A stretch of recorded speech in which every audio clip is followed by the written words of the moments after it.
Unsure of your dream? Study abroad destination? Clear your doubts. Videsh Consult. Call 9676502888.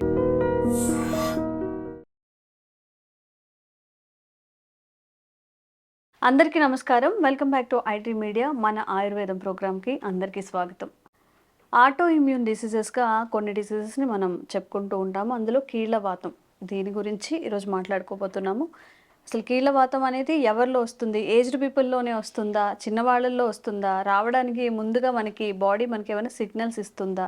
వచ్చినప్పుడు ఎలాంటి జాగ్రత్తలు తీసుకోవాలి? విషయాలు తెలుసుకుందాం. ప్రస్తుతం మనం ట్రెడిషనల్ హీలర్ ఇంకా హెర్బలిస్ట్ ఆంజనేయ రాజు గారితో ఉన్నాము. నమస్తే సార్. నమస్కారం. ఎలా ఉన్నారు సార్? బాగున్నానండి సార్, కీళ్ళవాతము అంటే జనరల్గా చాలామందికి ఏంటంటే కీళ్ళు ఎక్కడైతే బాడీ పార్ట్స్లో ఉంటే పట్టేయడము, లేకపోతే వాపుగా ఉండడం అలాంటివి అని అనుకుంటారు.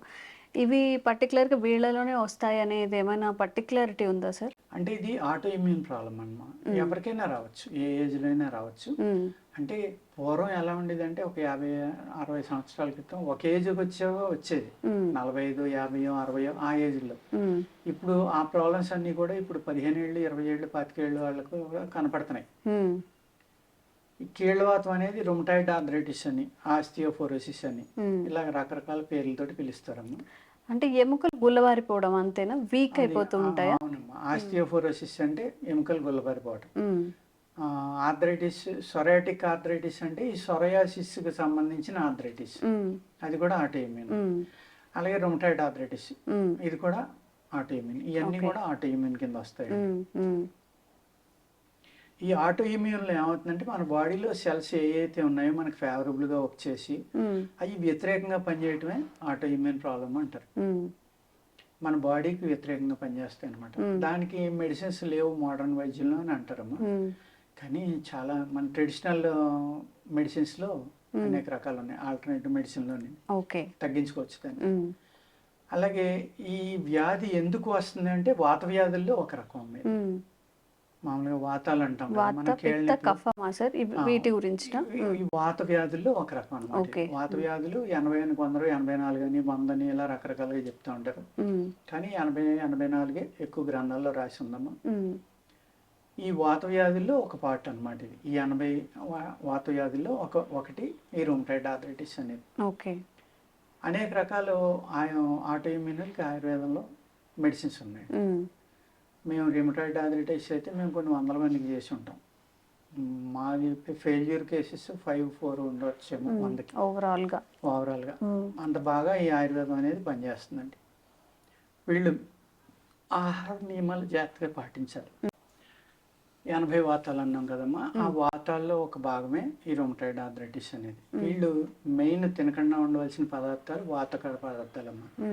పెసరపప్పు, దోసకాయ, అంటే దోసకాయ అంటే కీరా దోస కానీ, దోస కానీ దాని జాతిలో ఏది తినకూడదండి. అదేవిధంగా ఆనపకాయ, సొరకాయ అంటాం కదా మనం, అది కూడా తినకూడదండి. అదేవిధంగా పచ్చి గుమ్మడికాయ, వంకాయ, ముదిరిపోయిన వంకాయ, గోంగూర ఇలాంటివి అనమాట. ఇక్కడ మళ్ళీ లక్షణాలు ఏంటంటే రుమటాయిడ్ ఆర్థరైటిస్ అవునా కాదు తెలుసుకోవాలంటే మ్యాక్సిమం ఈ రుమటాయిడ్ ఆర్థరైటిస్లో కీళ్ళవాతంలో ఈ కీళ్ళు వాస్తాయమ్మా. కంపల్సరిగా వేళ్ళకి వచ్చినా, కాళ్ళకి వచ్చినా, భుజాలకు వచ్చినా వాస్తాయి. అదేవిధంగా ఎర్రబట్టం కూడా జరుగుతుంది చాలా మందికి. ముడుచుకో, సపోజ్ ఫింగర్స్ ఉన్నాయనుకోండి, ఇలా పూర్తిగా వాళ్ళు ఫోల్డ్ చేయలేనప్పుడు దాన్ని మనం రుమటాయిడ్ ఆర్థరైటిస్ కింద చేసుకోవచ్చు. టెస్టులు కూడా అవసరం లేదు నాకు తెలిసినంత వరకు. ఇప్పుడు మేజర్ ప్రాబ్లం ఏమవుతుందంటేనమ్మా, ఈ కీళ్ళ నొప్పులు అని వస్తారు చాలా మంది. అది ఏంటనేది వాళ్ళకే తెలియదు. అది మజిల్ పెయిన్, నరాలకు వచ్చిన పెయిన్, ఎముకలకు వచ్చిన పెయిన్ మేము అడిగితే అప్పుడు వాళ్ళకి అనుమానం వస్తుంది. ఉంటాయా అండి అని. అప్పుడు లేదండి, నాకు నిజంగా ఎముకల నొప్పి కాదండి, మజిల్ పెయిన్. లేకపోతే నాకు నరాలేనండి, ఎముకలు మజిల్ బాగానే ఉందండి. లేకపోతే నాకు పైన మజిల్స్ అన్ని బాగానే ఉన్నాయండి, ఓన్లీ ఎముకలే నడిచినప్పుడు, లేకపోతే నుంచున్నప్పుడు, కూర్చున్నప్పుడు నొప్పులు వస్తున్నాయి. అప్పుడు దాకా వాళ్ళకి ఏ నొప్పులు అనేది ఆలోచించరు, తెలియదు కదమ్మా చాలా మంది. అప్పుడు మేము స్వెల్లింగ్ ఉందా, ఇంకోటి ఉందా అని అడిగితే ఆ లక్షణాలను బట్టి ఓకే రుమటాయిడ్ ఆర్థరైటిస్ వాతం వల్ల వచ్చిన నొప్పుల, అలాగే ఓవర్ వెయిట్ వల్ల రావడం, ఓవర్గా నడిచేయటం వల్ల. కొంతమంది ఏం చేస్తున్నారంటే ఇంట్లో అంతా పని చేసుకుంటారమ్మా. ప్రత్యేకంగా స్త్రీలలో ఈ ప్రాబ్లం వస్తుంది. ఉదయం నుంచి రాత్రి వరకు ఇంట్లో పని చేస్తూనే ఉంటారు. అప్పుడే కనీసం 5 నుంచి 6 కిలోమీటర్లు నడుస్తారు. మళ్ళీ వాకింగ్కి వెళ్ళక్కల, వీళ్ళు మళ్ళీ వాకింగ్కి వెళ్ళిపోతారు.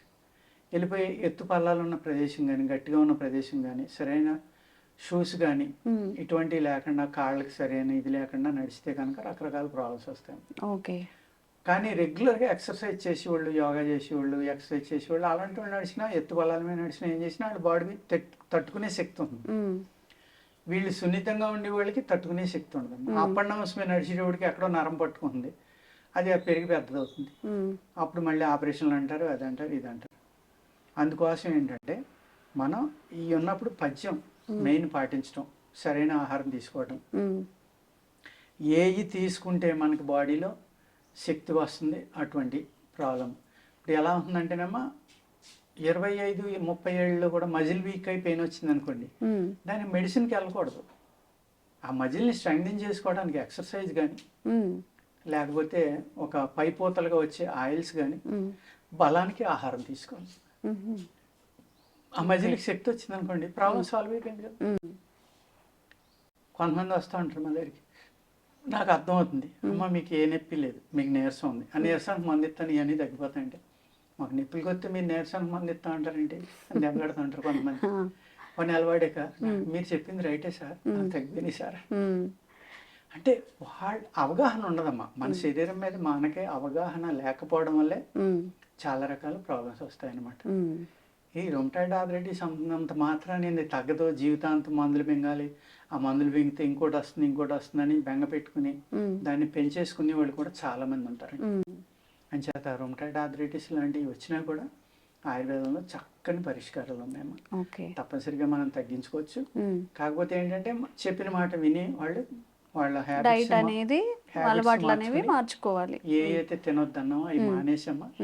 ఈ వాతాన్ని తగ్గించడానికి ఇచ్చే మందులు. అందరికీ ఒక అపోహ ఏంటంటే ఆయుర్వేదం అంటే వేడి చేసేస్తుంది, నాటు మందులు అంటుంటారు కదా, నాటు మందులు వేడి వేడి అంటారు. వేడి కాదమ్మా. అక్కడ అవగాహన చేసుకున్న డాక్టర్ ఉంటే ఏమవుతుందంటే వీళ్ళ శరీర తత్వాన్ని బట్టి వాత వ్యాధి ఉన్న వాళ్ళకి వేడి చేసి మందులే ఇవ్వాలి, లేకపోతే ఆ జబ్బే తగ్గదు.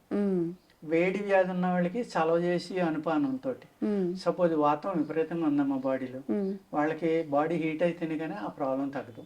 తేనెతో ఇస్తాం, తేనె వేడి కాబట్టి, లేకపోతే మిరియాల కషాయంతో చేసుకోమంటాం. ఇలాగ వేడి చేసి పదార్థాలు అనుపానంగా పెట్టిస్తాం. నిజంగా వాళ్ళకి వేడి శరీరం, వేడి పడదు, అప్పుడు ఏం చేస్తాం, బార్లీ వాటర్ తోటి వేసుకోండి, మజ్జిగతో వేసుకోండి, ఇలాగనమాట, కొబ్బరి నీళ్ళతో వేసుకోండి. అసలు టాబ్లెట్ వాటర్ వేసుకుంటే మంచిదా, మజ్జిగతో కొబ్బరి నీళ్ళతో ఇలా వేడితో వేసుకుంటే? నేను చెప్పేది అదేనమ్మా. ఎందుకంటే ఇక్కడ ఆయుర్వేదానికి బయటికి ఒక్క డిఫరెన్స్ అమ్మా. ఇక్కడ ఆయుర్వేదంలో ప్రతి మెడిసిన్ కూడా హ్యూమన్ బాడీ మీద రీసెర్చ్ చేసింది. ఈ హ్యూమన్ బాడీ అనేది వాతపిత్త కఫాలే కాకుండా అనేక లక్షణాలు ఉంటాయి. మీ బాడీని మీ నాన్నగారి బాడీ, అమ్మ బాడీయో, లేకపోతే మీ తమ్ముడు, అన్న అందరిది ఒకటే ఉండాలని లేదు. బయట వాళ్ళు వదిలేయండి, ఈవెన్ ఫ్యామిలీలో కూడా ఒకరికి సంబంధం ఉండదు. అనేక రకాల నేచర్స్ ఉన్న బాడీలు ఉంటాయి. ఆ బాడీ యొక్క తత్వం అంటాం మనం. ఆ తత్వాన్ని బట్టి మందు ఇవ్వాలి, ఆ తత్వాన్ని బట్టి అనుపానం ఇవ్వాలి. అంతే తప్ప ఇది తేనెతోటే వేసుకుంటేనే పనిచేస్తుంది, ఇది నీడతోటే వేసుకుంటేనే పనిచేస్తుంది, పాలతో వేసుకుంటేనే పనిచేస్తుంది అనేది కొన్ని మందులకు ఉంటుందమ్మా అలా రిస్ట్రిక్షన్ అనేది. మిగిలి మార్చేసుకున్నా పర్వాలేదు. కానీ మేము అనుపానం ఎందుకు ఇస్తామంటే వాళ్ళ యొక్క లక్షణాలు, వాళ్ళ జబ్బు యొక్క లక్షణాన్ని బట్టి అనుపానం పెడతాం. కొంతమంది మజ్జిగతో వేసుకోమంటే పాలతో వేసుకున్నా ఉంటారు, అలా మందు పనిచేయదమ్మా అటువంటి ఒకటి. అదేవిధంగా కొంతమంది ఏం చేస్తారో పచ్చం చేయమంటే తినేసాం సార్, ఇవన్నీ చేదస్తాం అంటున్నారు డాక్టర్, తినేయమంటున్నారు, తినేసాం, జబ్బు ఎలా తగ్గుతుందమ్మా? మీ బాడీ యొక్క నేచరు ఏదైతే ఉందో అది మారిందనుకోండి, మీకున్న జబ్బు తగ్గిపోతుంది. అది ఆ విధంగా మనం ఏదైతే మన శరీరంలో ఉన్న రుగ్మత, జబ్బు ఉందో దాన్ని వ్యాయామం, ఆహారం, మందు, ఈ మూడు కనుక పాటిస్తే తగ్గకుండా ఉండటానికి అవకాశం లేదమ్మా. ఎట్టి పరిస్థితుల్లో తగ్గుతుంది. అది ఆటోఇమ్యూన్ అని భయపడిపోయి ఏదో అయిపోతుందని బెంగ పెట్టుకుని మానసికంగా నలిగిపోయి, లేకపోతే నేను పిల్లల్ని చూడలేనేమో, భర్తను చూడలేనేమో, తల్లిదండ్రులను చూడలేనేమో, అత్తమామలకు సేవ చేయలేనేమో, ఇలాగ భయపడిపోయి అనవసరంగా నేను ఎందుకు పని చేయనేమో, ఈ వయసులోనే వచ్చేసింది నాకు, ఇటువంటి ఆలోచనలు ఆలోచించి భయపడే పని లేదు. ఆల్టర్నేటివ్ మెడిసిన్లో అద్భుతమైన మందులు ఉన్నాయి, డెఫినెట్గా తగ్గుతుంది. ఇంకో మేజర్ పాయింట్ ఏంటంటే ఇప్పుడు అందరికీ కూడా డి విటమిన్ తక్కువ ఉంటుందండి, చాలా తక్కువ ఉంటుంది. మా మెడిసిన్ ఇచ్చాక 1 నెల 2 నెలలకి రిజల్ట్ రాకపోతే డి విటమిన్ చేయించుకుంటున్నాం. డెఫినెట్గా తక్కువ ఉంటుంది అది. అది ఇచ్చి మళ్ళీ మా మందులు ఇస్తే శుభ్రంగా తగ్గిపోతుంది. B12 D3 భయంకరంగా ఉంటున్నాయమ్మా ఈ మధ్య.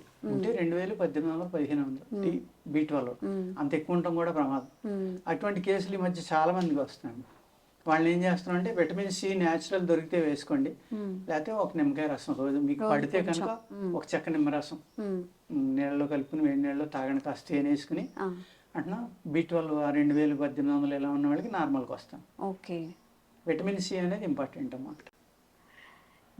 సార్ ఏం చెప్తున్నారంటే ఎవరి బాడీ టైప్ని బట్టి, అంటే ఒకరికొకలా ఉండొచ్చు, వేరే వాళ్ళకి వేరే ట్రీట్మెంట్గా ఉండొచ్చు. మీకు ఈ సమస్యను ఫేస్ చేసేటప్పుడు ఒకసారి డాక్టర్ దగ్గరికి వచ్చి మీకు ఇంకా ఇలా ఏమైనా వేరే రిలేటెడ్ ఉన్నాయా, అసలు మీ శరీరంలో ఏం జరుగుతుంది ఏంటనేది చెప్పి మెడికేషన్ తీసుకొని ఆ పథ్యాలు అవన్నీ చేస్తే తగ్గందంటూ ఉండదు అని డాక్టర్ గారు చెప్తున్నారు.